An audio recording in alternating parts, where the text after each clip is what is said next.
Welcome to Anitha சமையல்.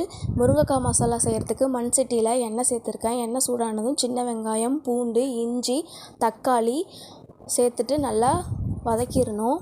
தக்காளி தோல் பிரிகிற அளவுக்கு வதக்கணும். தோல் பிரிஞ்சிருச்சு. இப்போது சோம்பு, கசகசா, சீரகம், பட்டை இதெல்லாம் சேர்த்துட்டு ஒரு பிரட்டிடணும்.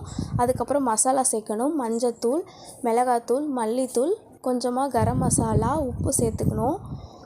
இதெல்லாம் சேர்த்துட்டு ஒரு பிரட்டிட்டு இது நல்லா ஆற வச்சு அரைச்சிக்கலாம். எல்லா விதமான சாதத்துக்கும் சைடிஷ்ஷாக வச்சு சாப்பிட்லாம். வெறும் சாதத்துக்கே சாப்பிட்லாம். நல்லாயிருக்கும். நான்வெஜ் டேஸ்ட்டில் இருக்கும். நீங்களும் இந்த மாதிரி செஞ்சு பாருங்கள். இப்போது நல்லா அரைச்சாச்சு. ரொம்ப நைஸாக அரைக்கக்கூடாது.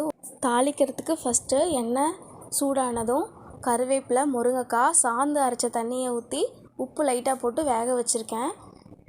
அரைப்பதம் வேகணும். பாருங்கள், அரைப்பதம் வெந்துடுச்சு. இந்த டைமில் நம்ம அரைச்சி வச்ச சாந்தை சேர்த்துக்கலாம். நான் தண்ணி எதுவும் சேர்க்கல, ஏன்னா தண்ணி அதிலேயே இருந்துச்சு, அதனால் தண்ணி சேர்க்கல. இப்போது ஒரு 5 நிமிஷம் மூடி வச்சுட்டு ஓப்பன் பண்ணிட்டேன். ஓப்பன் பண்ண பிறகு நெய் சேர்த்துட்டு 5 நிமிஷம் கழித்து இறக்குனிங்கன்னா குழம்பு ரெடி.